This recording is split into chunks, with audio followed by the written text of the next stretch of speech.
And we're back, still to the South Hill Bowling Alley. Thanks again for letting us use the facility this morning when we're taping it. And I've got now Kelly Saperja and Ron Bedcalf from the Lions Club in Moose Jaw.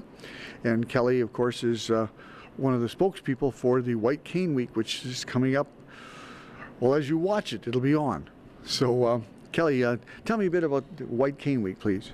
Well, White Cane Week is an annual awareness event. It takes place this year from February 3rd to the 9th, and it's basically an opportunity for visually impaired people to make sighted people aware of what we can do. And that's very interesting you say what you can do. Now, Ron, you've been involved with Lions for a long time, and you're constantly amazed by what they can do.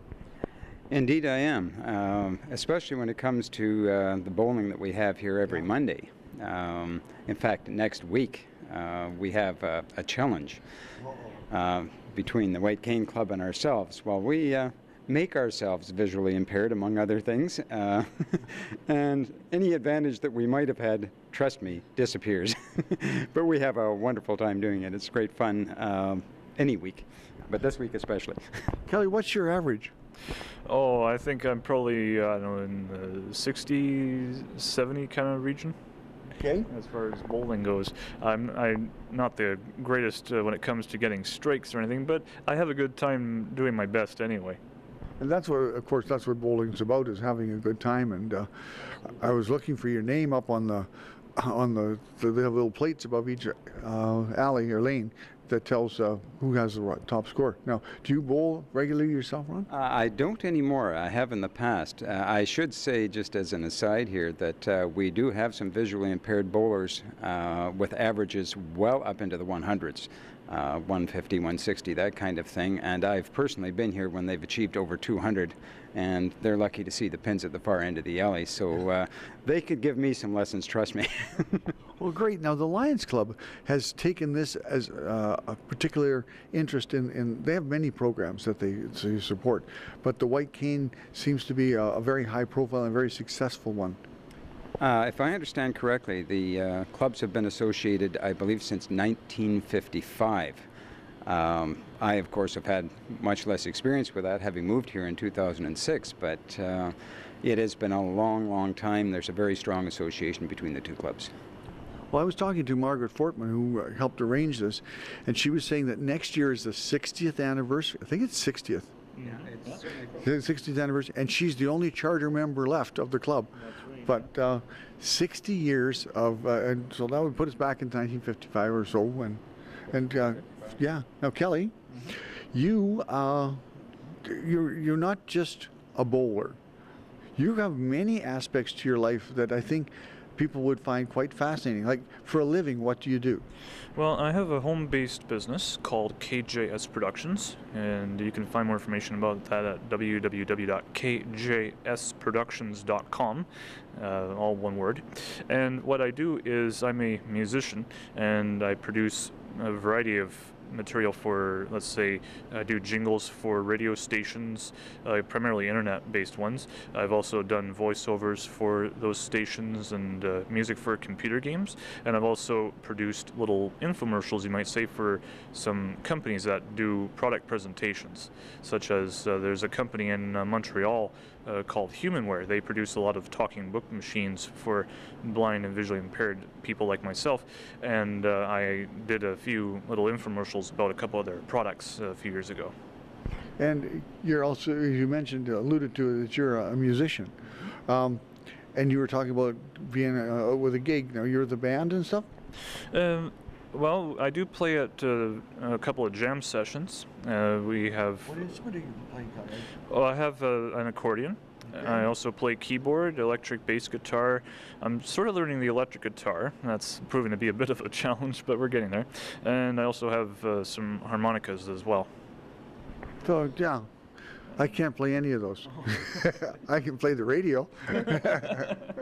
But, so, Kelly, you know, you came to be visually impaired. You weren't born that way. I was born totally blind. Okay. Mm-hmm. And so, it's been your lifelong experience has always been from touch and feel and taste and that kind of sense.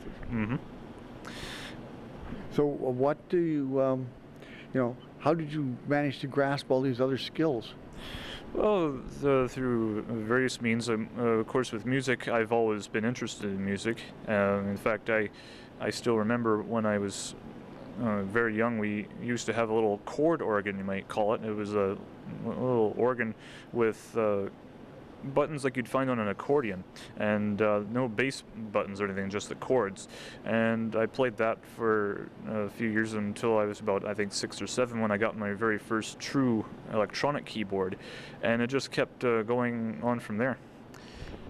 Well, Ron, of course, the guys in the Lions Club, they do a lot of job supporting. And how do how does it fit with you, and you go and see all the things that Kelly can do and other people can do? How does that affect the way that you approach the support that you do for the Lions Club? Well, we tend to support in a number of ways. One, obviously, is financially. But we also, in fact, the Lions Club generally, not just Moose Jaw, but the entire organization, one of their chief thrusts, I guess, yeah. One of the chief thrusts really is sight, and we've been active, for instance, in providing sight dogs to people who are visually impaired. We also have been active in providing dogs to hearing impaired people, those with seizures, those who are quadro or paraplegic. Also, we've forayed into autism relatively recently, and we're looking into people who are diabetic as well. So there's a lot of support going on for people in need, be they visually impaired or impaired otherwise. Well, I know that, Kelly? I was just going to say, we'd also would like to thank the Lions Club for all that they do for the White Cane Club, because they are very helpful in our help with bowling.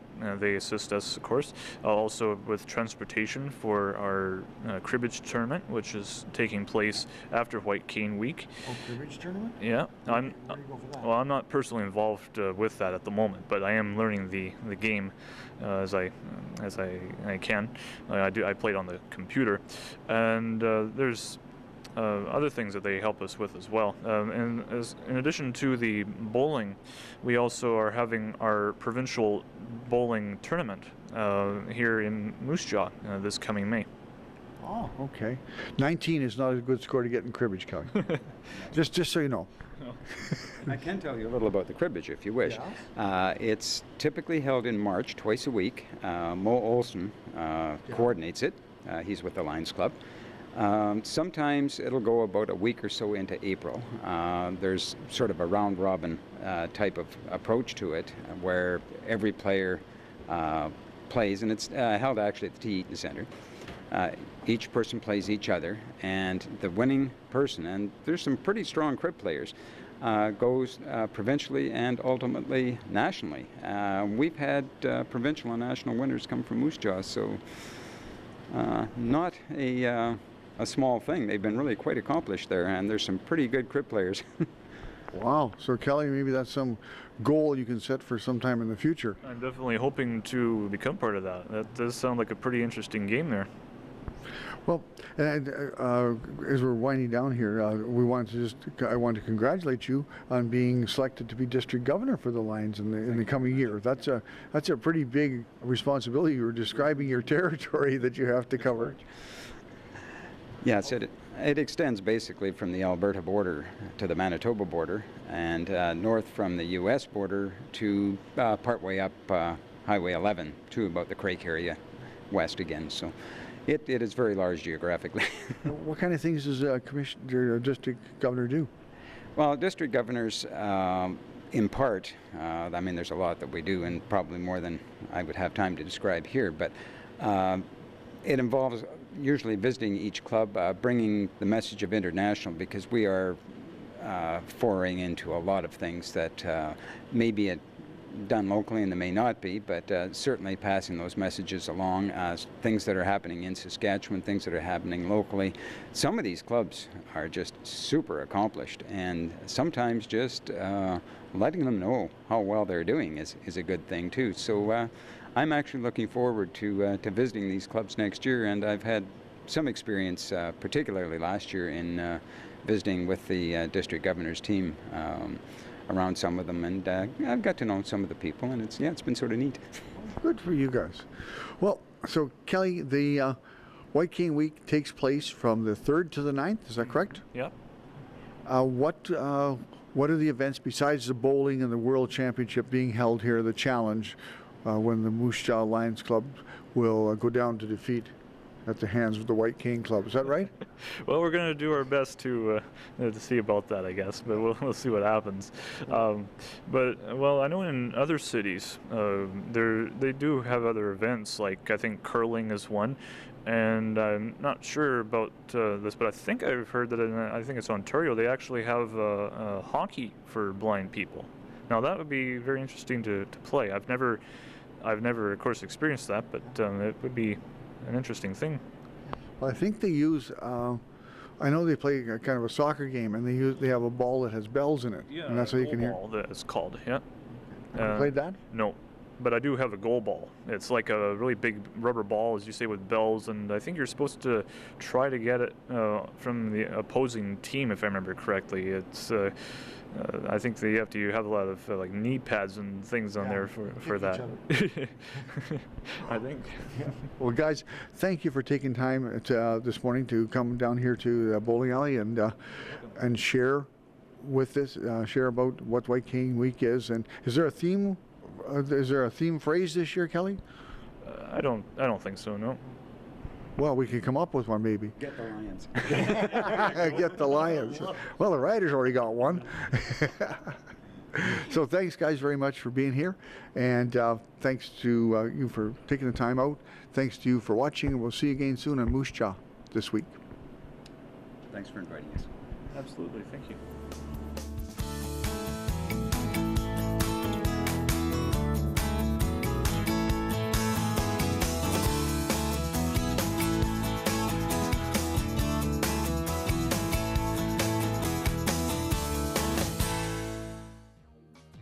The opinions expressed on the program you have just watched are not necessarily those of Shaw Cable Systems or of this station.